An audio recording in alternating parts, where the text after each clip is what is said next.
everybody. I'm Cassidy, one of your Indianapolis Colts cheerleaders, and you're watching the Believe in Colts podcast. What's going on, Colts Nation? I'm Lawrence Owen. With me, as usual, are my guys Gerard Powers and Rodney McLeod. And today, we are live here on YouTube, going to discuss a few things. The first part of this live stream, we will be talking about a little bit about the Indianapolis Colts head coach search. And then in the second part, which will be released on the audio tomorrow, we will be going over the divisional round of the playoffs. Now, the first part will also have kind of looking over the wild card a little bit and see, if there was any surprises there, what we thought of some of the events that had transpired. But how's everybody going today, Gerard, Rodney? Going good. Got the week off strong. Yeah, man. I'm blessed. Week's going. You know what I'm saying? We into Tuesday now, so all is well. Awesome. Well, all right. So we all know that the Indianapolis Colts have been heavy on the head coaching search, announcement of guys that have came in already. They've, the special teams coordinator for the Colts, Bubba Ventrone, has had, his talk about the head coach. Rodney, I know that you know a little bit about Bubba. What are your thoughts about Bubba Ventrone?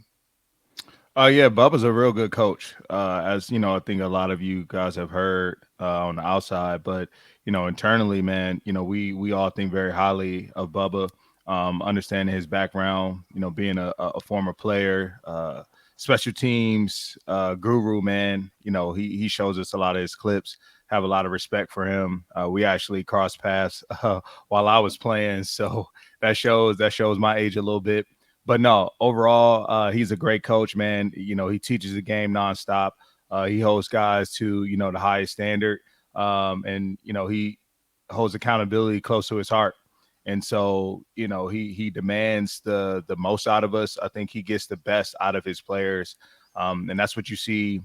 Since he's entered the Colts, organization, and I've seen it firsthand this past year, and how good our special teams were, and coming up big. So I know that's probably the next step for him is getting that opportunity maybe as a head coach. So we'll see, but I think he has a lot of credibility, in the locker room. All right, Gerard, do you have anything to add to that? No, I don't know him personally, so I can't make a comment on it. All right. I'm gonna go through some names here on a list that has already been established that they have either already interviewed or have requested interviews for.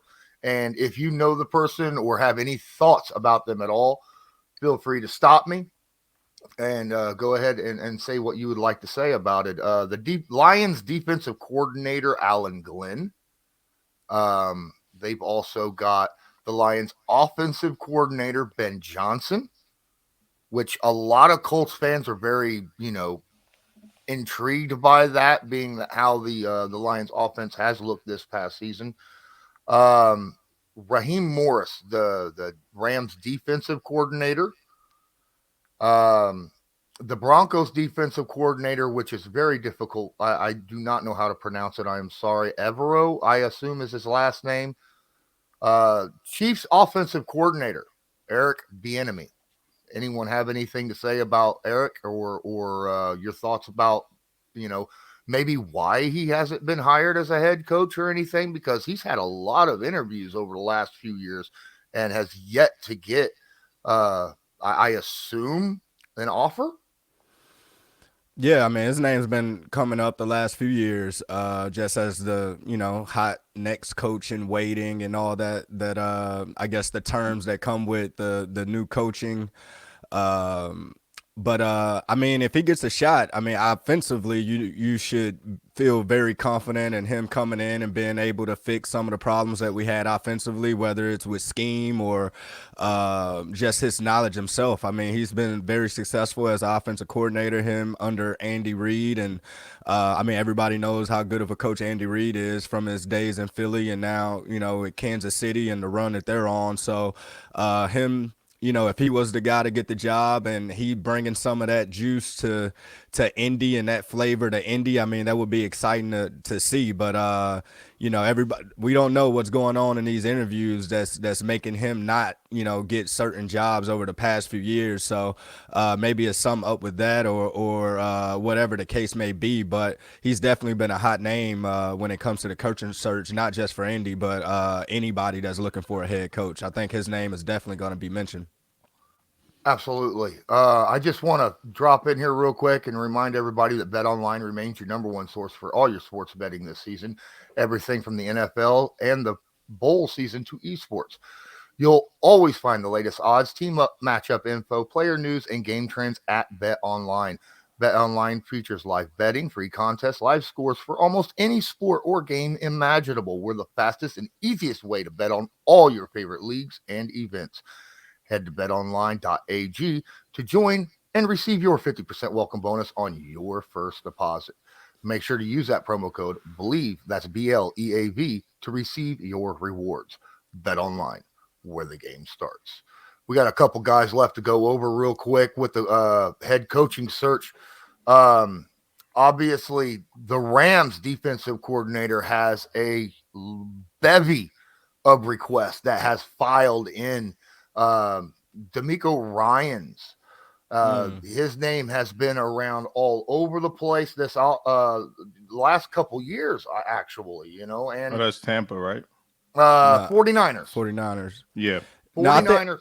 I think 49ers, that's what I meant. I think when he became defensive coordinator a couple years ago, I think everybody just knew that he would eventually be a hot name. I mean, this is his actually first year of getting interviews and doing those type of things. But DeMeco is definitely a young upcoming coach that's done a tremendous job, with the 49ers defense the past 2 years. He's a hell of a guy. I played against him when he was in Houston for my 4 years when I was in Indy. And ironically, when I took my official visit to Bama, he was actually one of my hosts. So just knowing DeMeco since college days and playing against him as a professional, I mean, he has the mindset and the knowledge to become a head coach and be a successful one. He's definitely a hot name that, everybody's trying to, get in their interview room just to, see where he's at, as far as his development and becoming a head coach. But track record so far, resume starting to look good when you look at the 49ers defense ever since he took the Ram, took over a couple years ago. Absolutely. And the last name, which I believe Rodney knows a little bit about, Shane Steichen, offensive coordinator for the Eagles. Yeah. I spent the past year with Shane, 1 year in Philly. He was brought over with Nick and quickly saw that, he had a great mindset, as a offensive coordinator, being able to create different plays and the style of offense that we had, that year. And you're seeing it even more this year now with Jalen, stepping into his second year in the offense. It's no reason, why he's having a lot of success, and that has a lot to do with, with Shane and his play calling ability. Also is, his smarts, great teacher. And so, he's very quiet, doesn't really say much. I don't have much interaction with him on the offensive side, but, you could tell that he's a leader of men. Guys rally around him. They trust him. They believe in him as a coach. And, they're seeing the fruits of the labor now as they sit at the number one seed. So it's good to see him getting the opportunity to go on head coaching jobs. And that's what happens, when you're on good teams. Gerard knows, man, like, you put yourself in good position, not only as players, but coaches as well, to be able to, have an opportunity elsewhere to show your worth and your value. So the Indianapolis Colts has a former offensive coordinator from this year that is now interviewing, I believe it's with the Jets here upcoming, right? Marcus Brady. Rodney, I know it's an offensive coordinator, but what can you tell us a little bit about Marcus Brady?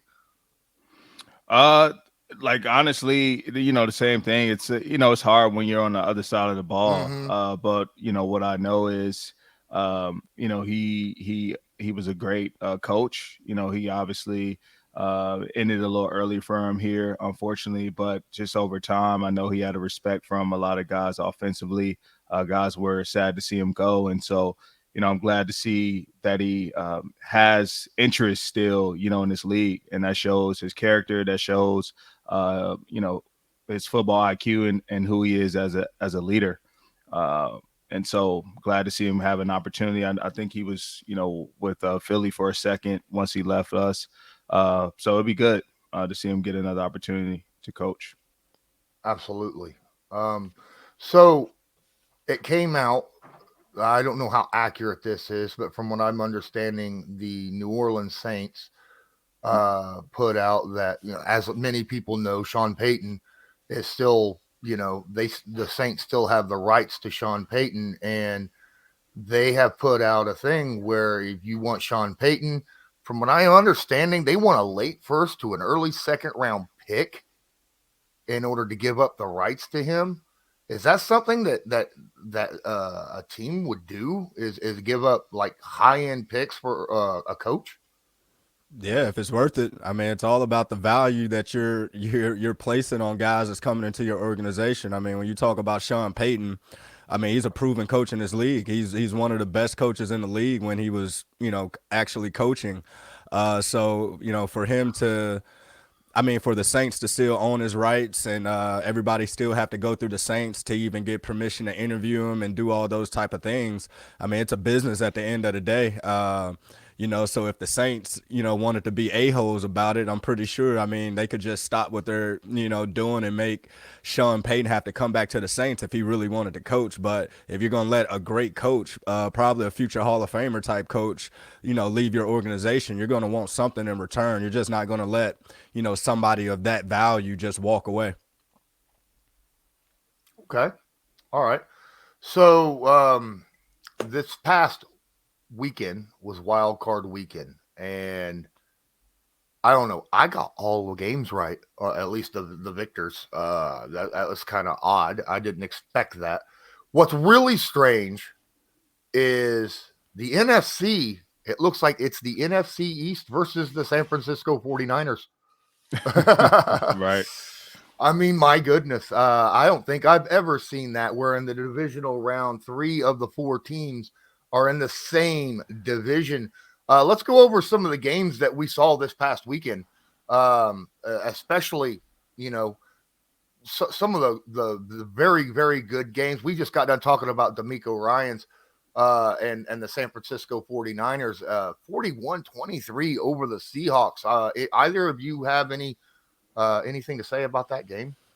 That score kind of didn't dictate how the game went. That first half, it was a battle. Seattle was up, a point in that first half, and I don't know what Kyle said to the guys at halftime or whatever the case may be, but the 49ers came out of halftime just a completely different ball game. I mean, they look like how they've been looking, the past, 5, 6, 7 weeks of the season. So, I mean, that's a good testament to having a lot of veterans that understand what's at stake and what's going on, and just to the people that's running the organization. When you're talking about Kyle Shanahan and DeMeco Ryans as the DC and all that, those guys came out, and whatever the message was, it got clear to the players because they look like a different ball game, different team in that second half.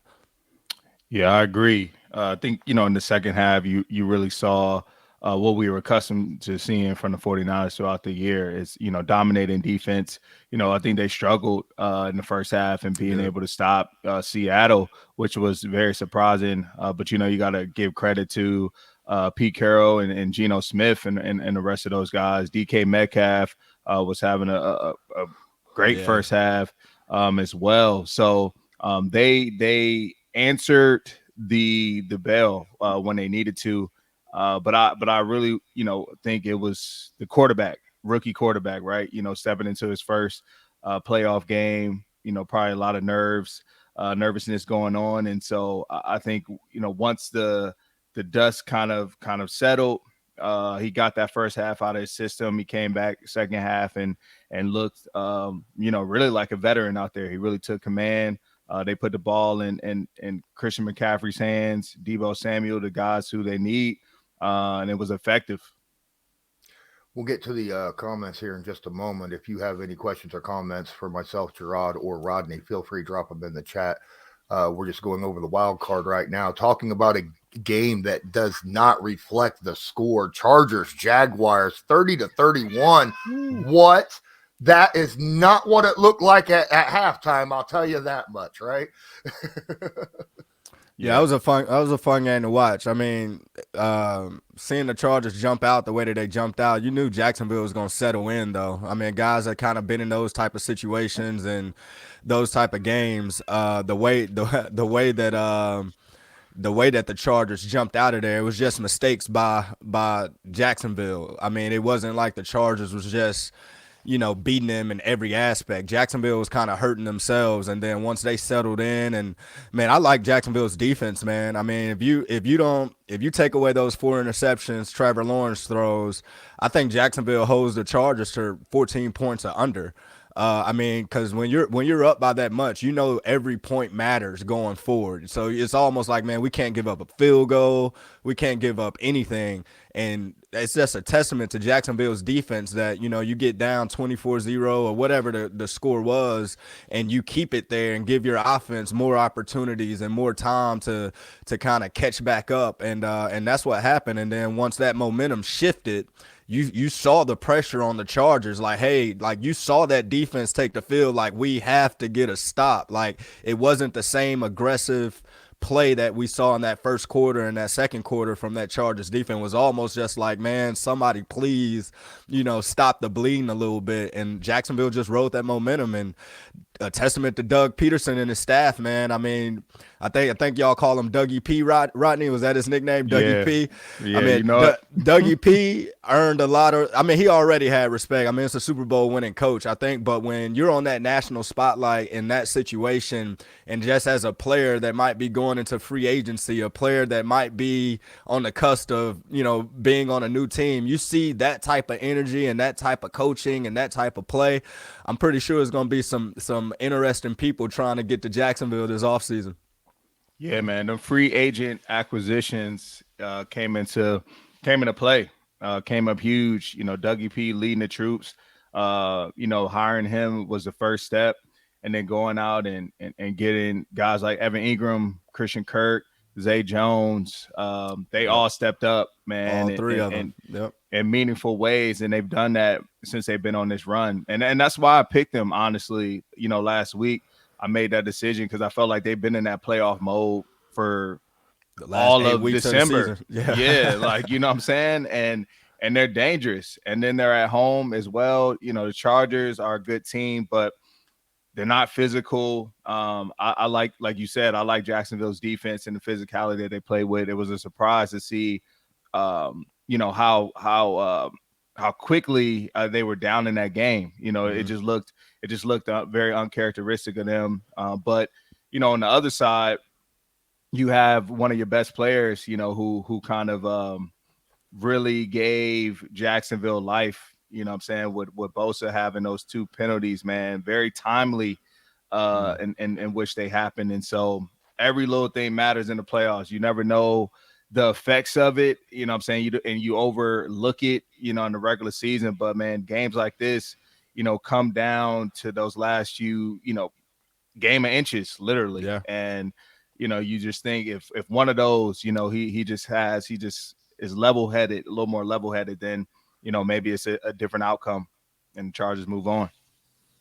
Absolutely. A game that was actually what it looked like on paper to me. This game was tight the whole time. Dolphins at Bills, 31-34. I was just watching this game going, obviously there was some question marks there near the end for the Dolphins when it come to coaching, I guess, that you could put it that way. Any thoughts on this game? I saw the highlights of it. I knew that the Dolphins defense was going, come ready to play. I mean, you're talking about division rivals, division foes. Whenever you're playing somebody you're familiar with, it's always going to be a battle. So for those guys to go out there and kind of, I guess, shock the world initially when nobody was expecting the Dolphins to play as well as they play with a with a third string quarterback, and in that situation, they had Josh Allen frustrated. And I saw a stat that I think Josh Allen got 30 like turnovers. It's like 30 turnovers with interceptions and fumbles combined, and everybody thinks that's a problem going forward because you can't win turning the ball over, especially in the playoffs. I mean, we saw Jacksonville do it and come back, but it just don't happen like that on a week-to-week basis. But Bill showed again, though, while they one of the top teams, in the league and one of the, I guess, Super Bowl favorites in the league. When you face adversity, you lean on your best players and you lean on your vets, to pull guys through, and that's what they did in a tough game. Yeah, it did surprise me at how close that game was. I think I was early on. I think I may have been out, and I saw it was maybe like 14-3 or something like that. And then all of a sudden, I got home, and it was like 17 something at half. I'm like what? 20 to 17? Yeah, or something. I'm like, what's going on? Like, what did I miss? But yeah, it just goes to show you. I think more importantly, you're seeing a lot of division games in these playoffs, and teams know each other very well. And so I think that's why the games, are so close and the battles. I mean, let alone it's the playoffs, but even more so, I think it's division opponents, the rivalry, a little more emotion behind it, even more than, what the playoff brings and creates. So it's interesting. But I think, as you go throughout your journey, especially in these playoffs, man, you want to be tested. And it's good to be tested early so that, you get familiar with being in those positions and see how your team responds. And, the Bills responded at a championship level. They answered the call and they showed up. And when it mattered, they got it done. So nobody cares if you win by 1 point, man, as long as it's a W. Yep. Your season continues. And now, they face the Bengals next week. Absolutely.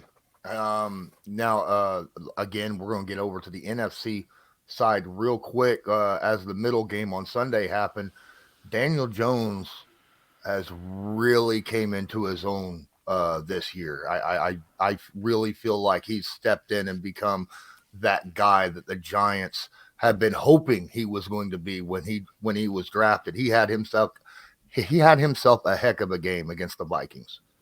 Yeah, I mean, when you get the right coaching staff and, all the pieces work, I mean, that's why, some of these players get bad raps and, fans like to, jump on them early when things don't seem right or they're not playing up to the caliber that, people think that you have to play. But everything matters when you're talking about in professional sports, man. So you need the right coach. You need to be in the right fit that suits you. You need all those type of things. And Coach Daboll, man, he's been doing a hell of a job. He did a hell of a job and seeming like he just understands his roster and what they do best and what they don't do well. And he coaches that way. He coaches to try to put these guys in position. And it seems like he just made the game a lot simpler for Daniel Jones. Like, hey, these are your reads. If it's not there, make something happen with your feet. Like, use what God gave you to help win games. You don't have to be the prettiest. You don't have to act like Josh Allen or act like Pat Mahomes. Be you at the end of the day. And it seems like this year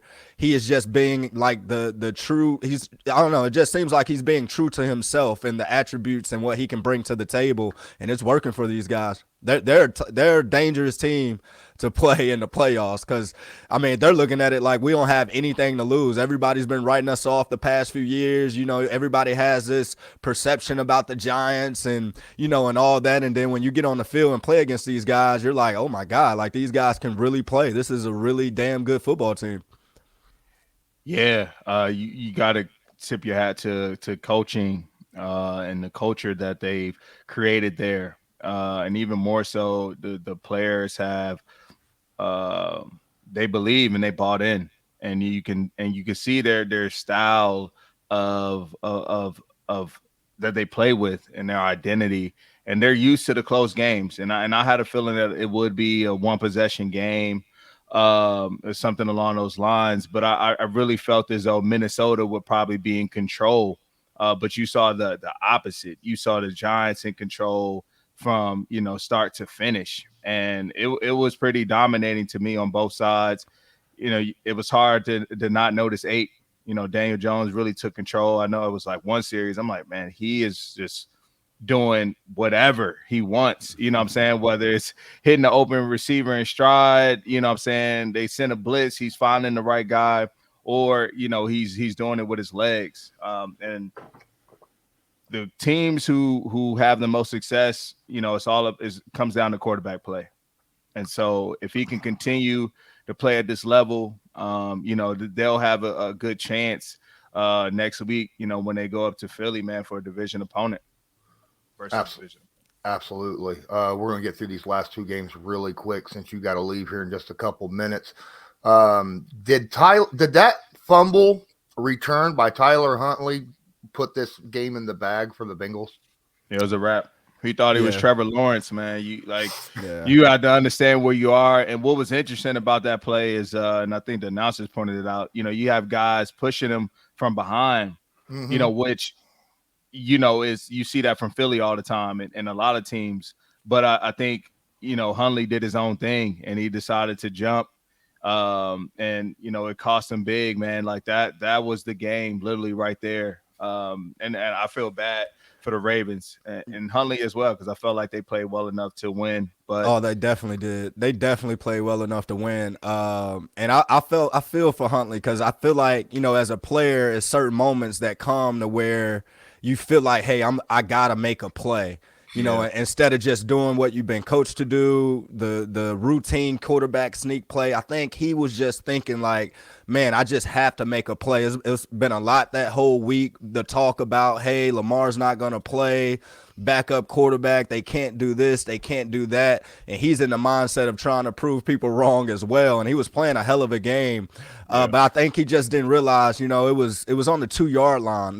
It's tough to jump from the 2 like that. Now, if it was 1 yard, half-yard line, yeah, maybe that's a quick jump over and you can do that. But when you're so far back, man, especially when you don't have the wingspan and the length to really do that, I mean, it's just tough. And I know he wasn't thinking that he will even fumble, even trying it, whether he was going to get it or not. I know he wasn't thinking like this could, be a fumble. So you got to give a testament to the Bengals defense, because you practice stuff like that. Like, hey, he's a jumper. You see that on film. Like, hey, he's a jumper. When he does this, make sure we give somebody that's going to rip this ball out or meet him right there. And, it just worked in the Bengals' favor. I feel like, though, if they score a touchdown that drive, that game is over.